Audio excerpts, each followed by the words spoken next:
Bienvenido. La Iglesia Camino de Gracia tiene el agrado de invitarle a escuchar su programa radial, El Consejo de Dios. En un mundo tan cambiante, necesitamos una dirección clara y sabia para nuestro diario vivir. ¿Y qué mejor consejo que aquel que proviene de la palabra de Dios, la Biblia? Directamente desde el púlpito de nuestra iglesia, nuestro pastor Andrés Escárate nos comparte el consejo de Dios.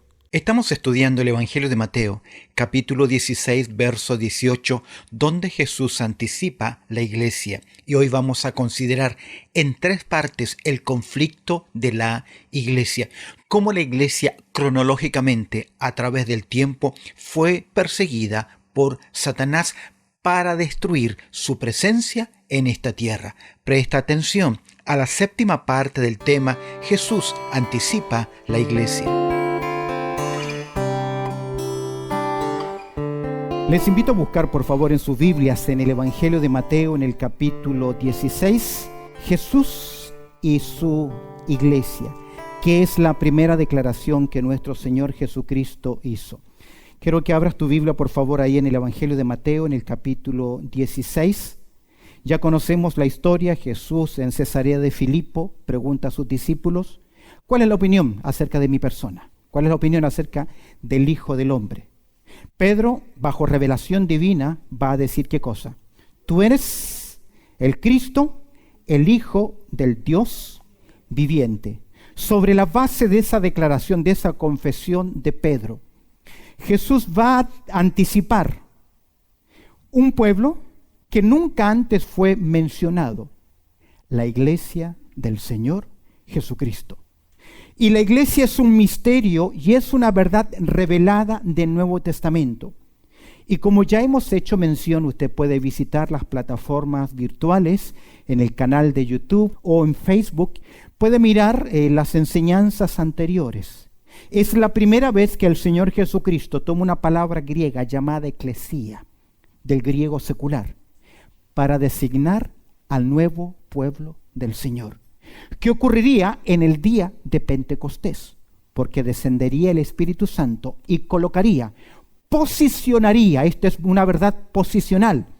Cuando uno recibe a Cristo como su Salvador personal, el Espíritu Santo en ese mismo momento lo bautiza y lo coloca en el cuerpo de Cristo. Es decir, la compañía de todas las personas que desde Pentecostés hasta hoy reconocen a Cristo como su Salvador personal. A eso le llamamos en teología la Iglesia Universal. Pero el Señor no solamente está anticipando la Iglesia Universal, sino también su expresión visible, porque ese cuerpo místico, ese cuerpo universal, esa iglesia en formación, esa iglesia invisible, tiene su visión en un ministerio práctico que nosotros le llamamos la iglesia local. De hecho, gran parte de las epístolas del Nuevo Testamento fueron escritas a iglesias locales, donde nosotros nos reunimos en torno a la persona de Cristo Jesús. Un detalle importante. Uno dice, donde hay 2 o 3 reunidos en su nombre, ahí está el Señor. Claro que sí, pero eso no significa que es iglesia. Una iglesia local es aquella que está establecida en un lugar, que tiene su credo, que tiene su organización y que abre un servicio público en adoración al Señor. Sea que le llame servicio de adoración, culto del evangelio, servicio de ministerio de la palabra, muchos nombres podemos darle.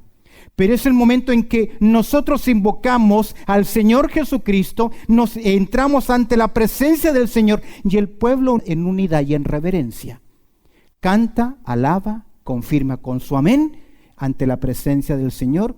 Oramos y celebramos la presencia de Dios en medio nuestro.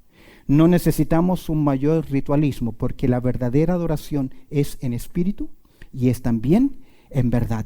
Y ya hemos considerado 5 verdades de esta declaración que dice verso 18: y sobre esta roca edificaré mi iglesia, y las puertas del Hades no prevalecerán contra ella. Ya hemos hecho consideración de 3 verdades. Vamos a recapitular en el día de hoy. En primer lugar hemos dicho, y Jesús declara, y sobre esta roca edificaré mi iglesia. Encontramos en primer lugar el cimiento de la iglesia es Cristo Jesús. No hay otro fundamento, no hay otra base, porque hay un solo Dios y un solo mediador entre Dios y los hombres. ¿Cómo se llama? Jesucristo hombre. Y Pedro dijo: ¿a quién iremos si solamente tú tienes palabra de vida eterna? Toda iglesia debe reunirse en torno a la persona de Cristo Jesús. ¿Por qué? Porque Él es cabeza de la iglesia. Sobre esta roca, Cristo Jesús, edificaré mi iglesia. En segundo lugar, la gran conexión entre la iglesia y Cristo. Dice, es en segundo lugar la conexión de la iglesia, y vemos acá la relación entre Cristo, el resto de los creyentes, porque el texto dice: sobre esta roca edificaré mi iglesia. No existe un creyente que se aleje del cuerpo. Yo sé que a veces por necesidades, por salud, hay personas que no se congregan. Algunos han salido por desilusiones, pero escúcheme bien, es imposible que un cuerpo camine separado ¿de qué? De una cabeza. Yo no puedo decir: tengo comunión con Dios, pero no quiero tener comunión con los creyentes. Eso no existe. En la iglesia del primer siglo era impensable creer que hubiese un creyente sin congregarse. De hecho, usted sabe que el Señor nos eligió para que vayamos y llevemos ¿qué? Fruto, y el fruto permanezca. Y usted es una semilla. Pero si esa semilla no se planta, jamás va a germinar y jamás va a dar ¿qué cosa? Fruto. De igual forma, la conexión de la iglesia. En tercer lugar, y decíamos, el constructor de la iglesia. Puse entre paréntesis ese yo, porque no lo dice el texto, pero viene hablando el Señor Jesucristo, y el énfasis ahí es mío, en el sentido de que haciendo énfasis de Jesús, como diciendo: yo, Jesús, edificaré mi iglesia. ¿Quién la edifica? Solo Jesús. Nosotros, cada iglesia local, sobre edificamos. Y para edificar la iglesia, para ayudarla a crecer, debemos entender, como estudiábamos el domingo anterior, que la iglesia es un pueblo elegido por su gracia, que la iglesia es un pueblo comprado por precio, que la iglesia es un pueblo que está llamado a alcanzar a los perdidos. Es nuestra misión predicar el evangelio y a toda criatura. Hoy estaba leyendo anoche estaba leyendo, ya era de madrugada, la historia de la iglesia en Australia. Es interesante que la historia del cristianismo en Australia, la primera evangelización vino a través de los anglicanos. Le siguieron los presbiterianos, congregacionalistas y luego algunas iglesias bautistas y luego otros grupos más. La iglesia anglicana, tratando de alcanzar a los que eran enviados desde Inglaterra a este lugar como recinto penitencial, enviaron las misiones a sus pastores, sus predicadores, los anglicanos, para reformar y ayudar a los que vivían acá. La obra dura fue, y es lo que Australia lamenta, que cuando llega la colonización, los nativos de Australia, que vivían de la pesca y a las orillas de Australia, por abuso, dominio, fueron adentrándose hacia el centro de Australia y aprender a volver a vivir y a subsistir de raíces, de reptiles, cosas así. Y la evangelización en la comunidad aborigen acá fue difícil, casi decepcionante. Hace pocos años atrás nuevamente ha ocurrido eso. Ahora, es interesante ver cómo las iglesias acá llevaron el evangelio. New Zealand, Nueva Zelanda, las islas como Samoa comenzaron a llevar la evangelización. ¿Por qué? Porque nuestros hermanos entendieron cuál era la misión de la iglesia. ¿Por qué? Porque es un pueblo elegido, es un pueblo comprado, es un pueblo alcanzado por medio de la evangelización. Nadie puede ser salvo si no oye el evangelio de salvación. Y en tercer lugar, es un pueblo llamado para vivir en santidad, vivir para Dios. Quiero que hoy consideremos Otra declaración de nuestro Señor Jesucristo. En cuarto lugar, quiero que consideremos el conflicto de la iglesia. El Señor Jesús nos va a decir, y las puertas del Hades no prevalecerán contra ella. Yo sé que hay varias interpretaciones que usted puede considerar. Hoy quiero llevarles a través de cómo el Señor Jesucristo garantiza el triunfo de la iglesia, no sin antes decirnos que desde su fundación, desde su origen, la iglesia tendría que conflictos y dificultades. Cuando no existía hombre, humanidad, hubo un personaje en el cielo que se reveló. ¿Quién fue ese? No, Lucero o Lucifer. Y luego en su degradación se convirtió en Satanás. Aunque parezca difícil, el diablo viene del cielo, pero no fue creado así. Pero él intentó ir en contra del plan de Dios. Cuando fue desterrado de su posición como querubín grande y protector, Dios establece un nuevo plan, el género humano.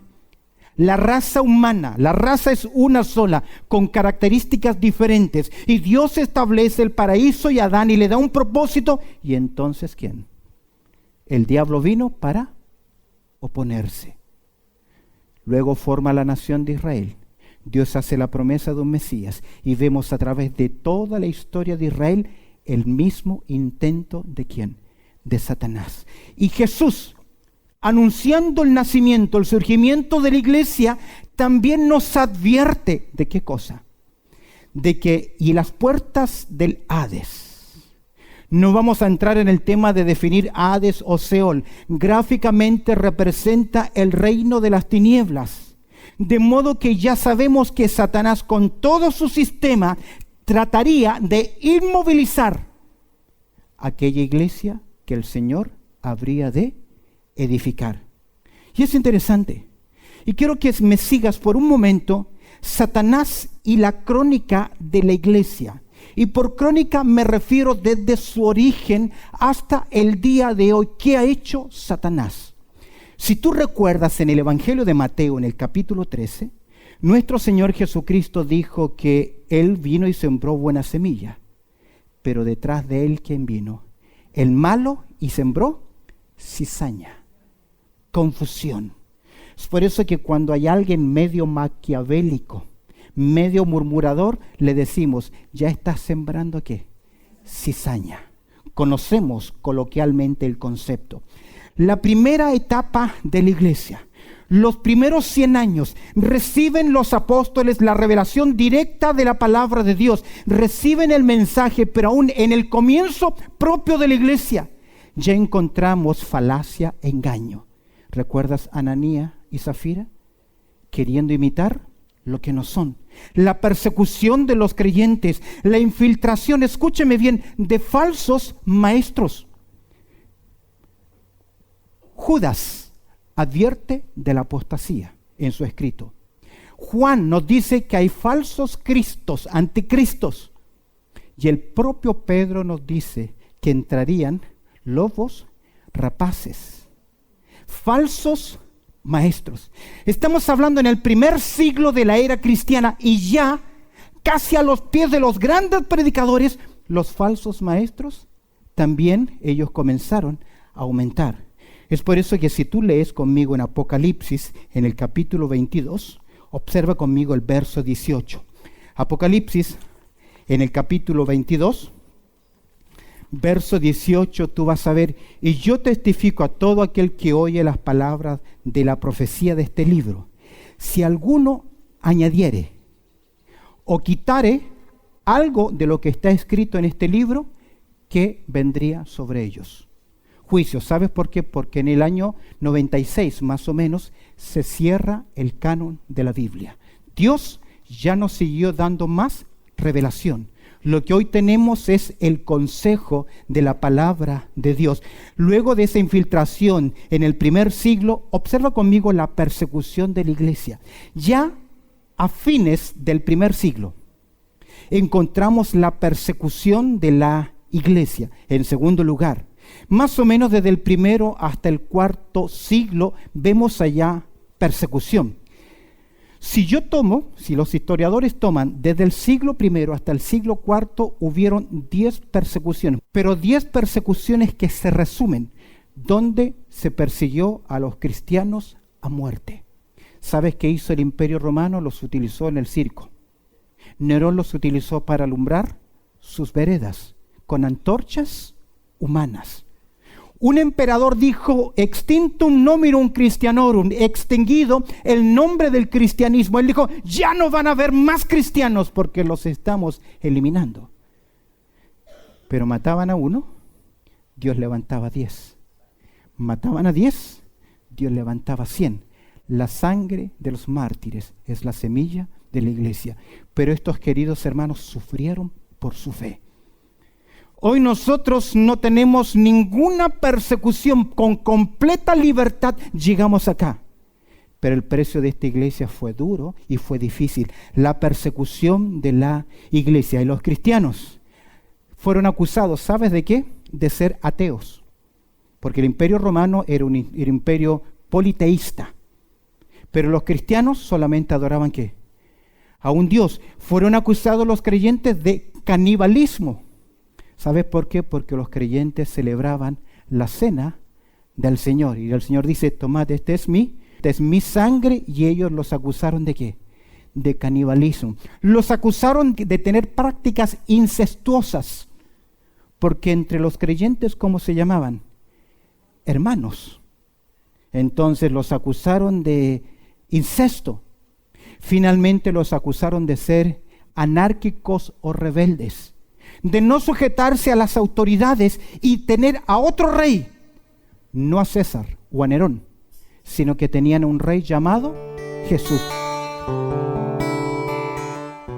No hay otro lugar de salvación que no sea en Cristo Jesús, y nadie que pertenezca al pueblo de Dios puede entrar a la ciudad celestial. Es por eso que Jesús nos dice, venid a mí como estás, trabajado y cargado, que yo os haré descansar. Si tú nunca antes has tomado este paso de fe, de recibir a Cristo como tu Salvador personal, hoy puedes tomar esa decisión y marcar el destino de tu alma. Dile a Jesús así, Jesús, reconozco que soy un pecador y que he vivido lejos de ti, pero hoy, en un acto de fe, abro la puerta de mi corazón y te recibo, Jesús, como mi Salvador personal. Perdóname y ayúdame a seguir tus enseñanzas. Amén.